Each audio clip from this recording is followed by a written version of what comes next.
Sosho yangu hakusoma, mama yangu hakusoma, mimi sikusoma. Bado niko huku. Mr. President, najifunia kuwa kwa hii serikali.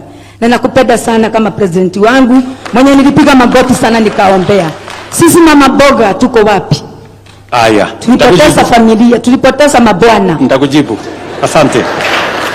Asante sana.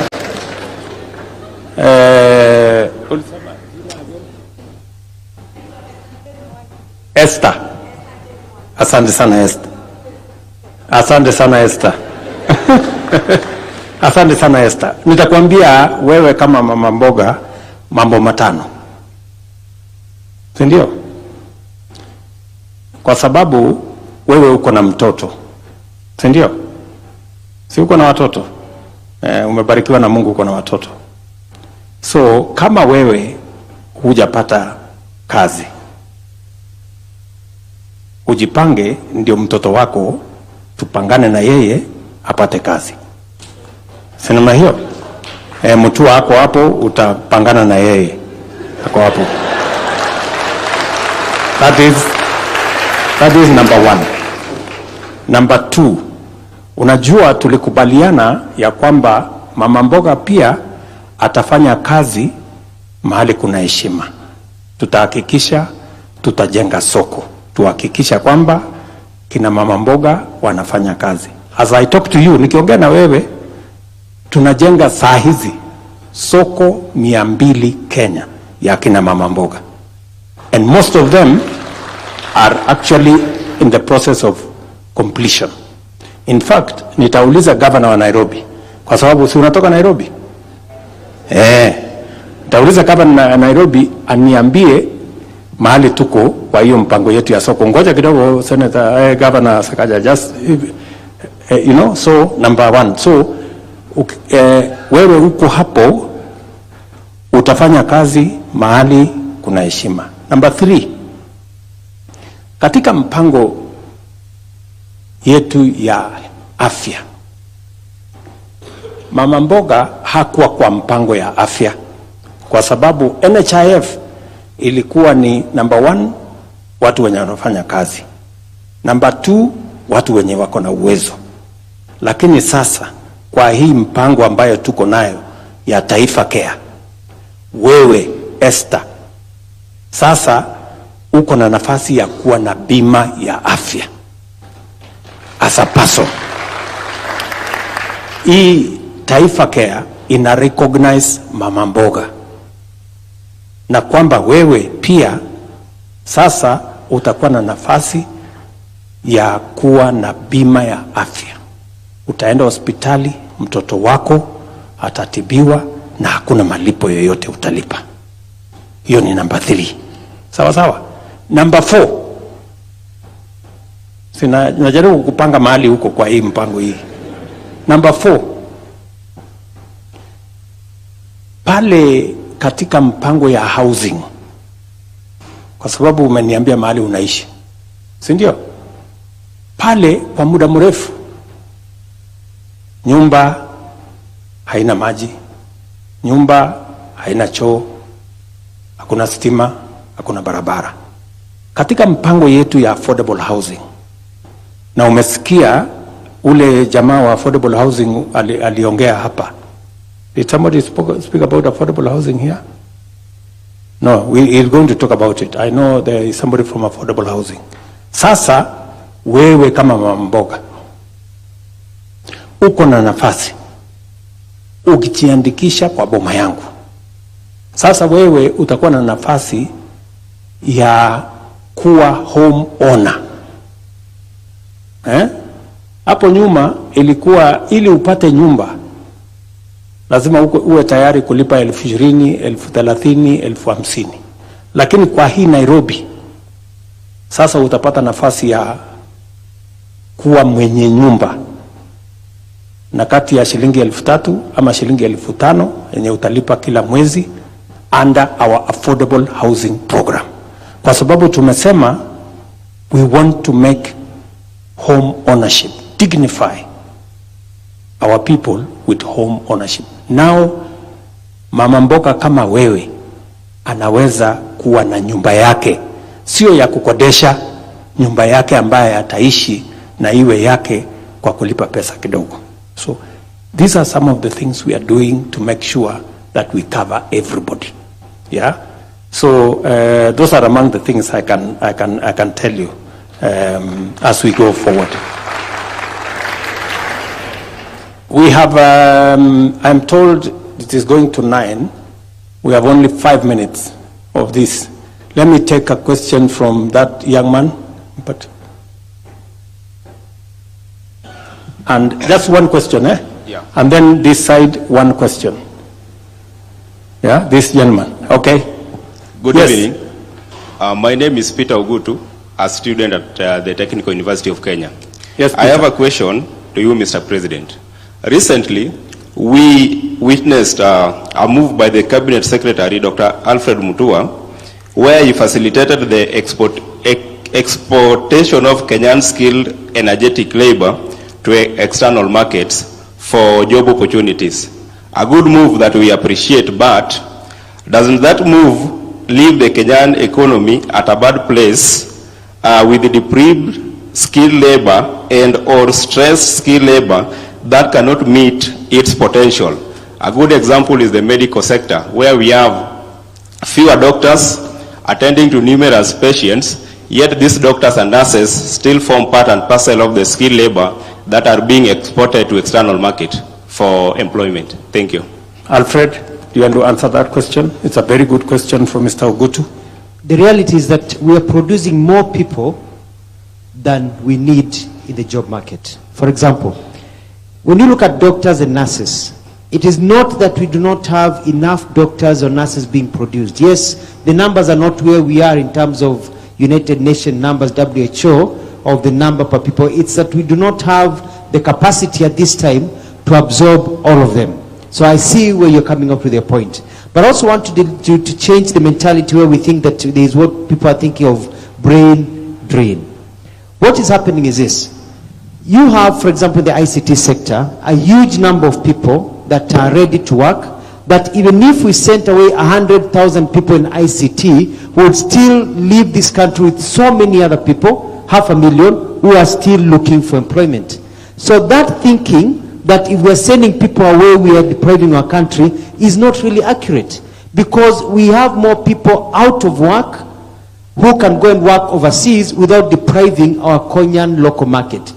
In our labor studies, we have not seen any cry by any industry saying that they are lacking people because people have left the country.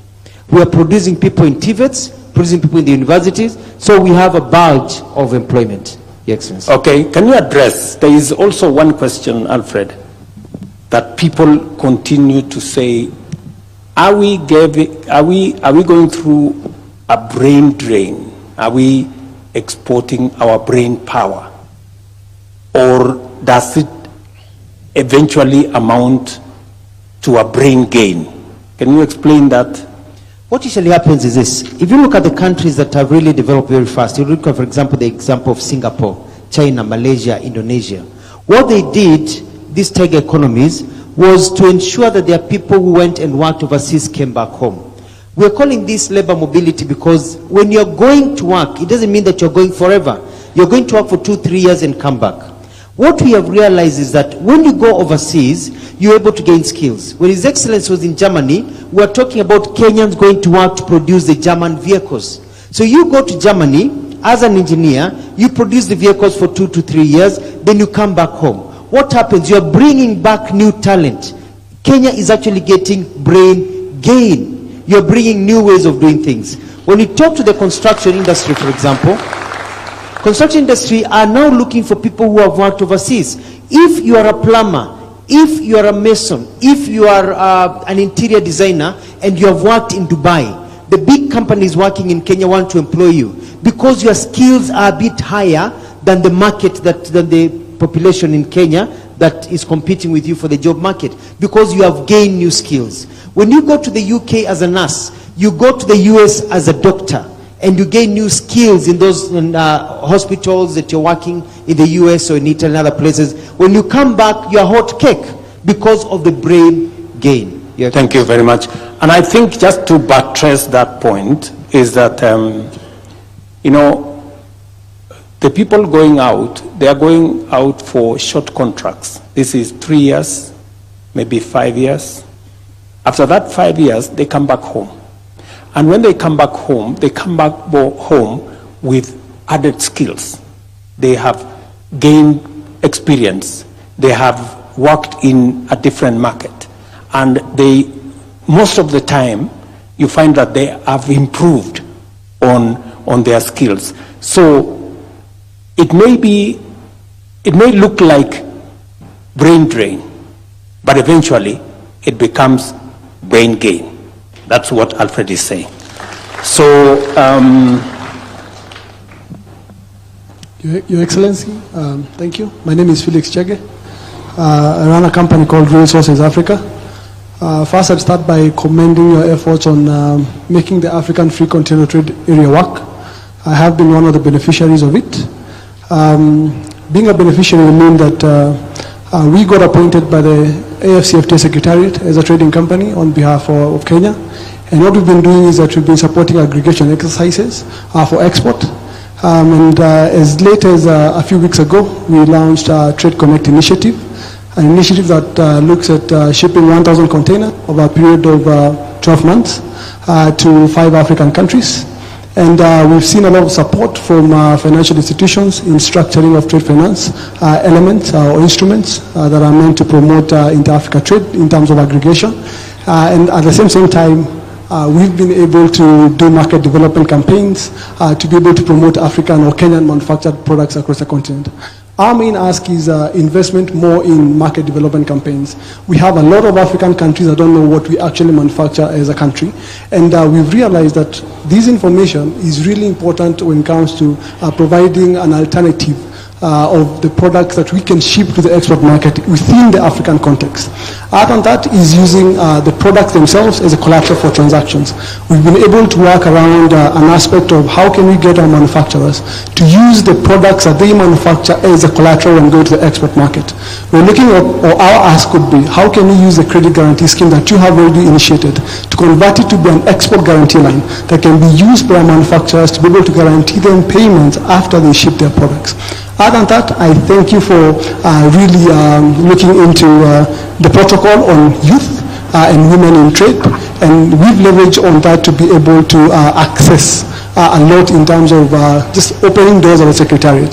I'm a 27-year-old, and I'm privileged to be among the people who represent this country as Secretariat. Thank you very much, Mr. Chege. Just Chege. Thank you very much, Mr. Chege, for what you have said. I think you put it so well that you've given me some homework to do on some aspects. And I will take back the homework and see what we can do better. But congratulations on what you're doing on behalf of many young people in Kenya, taking advantage of the Africa Continental Free Trade Area. It's a market of 1.4 billion people, and Kenya needs to move full speed and take its space and place in that market so that we can better leverage the market infrastructure that exists in the Africa Continental Free Trade Area to benefit our own enterprises and our own people. Good people, it's 9 p.m. and I am told it has to stop. I know many people would have wanted to, but as you are aware, this has become now our way of transacting. So there will be another occasion for us to go through this again. Let me congratulate all of you. Thank you very much for taking time. I know all of us are busy people, for taking time to ask your questions, to seek the intervention, clarification. Thank you very much to all the teams that have participated here this evening. And my very best wishes as we work together towards creating opportunities for young people, for our nation. It will take effort, it will take collaboration. I know Sakaja was supposed to tell us something at the corner. Sakaja, do you want to say anything, or I can leave it there for now? Thank you very much. God bless you. Have a great evening. Asante. A round of applause for His Excellency as we stand. Thank you very much, Mr. President. At this point, we will request that we remain standing as His Excellency will leave at his own pleasure. Thank you very much once again, Your Excellency, for that great delivery. Thank you, sir.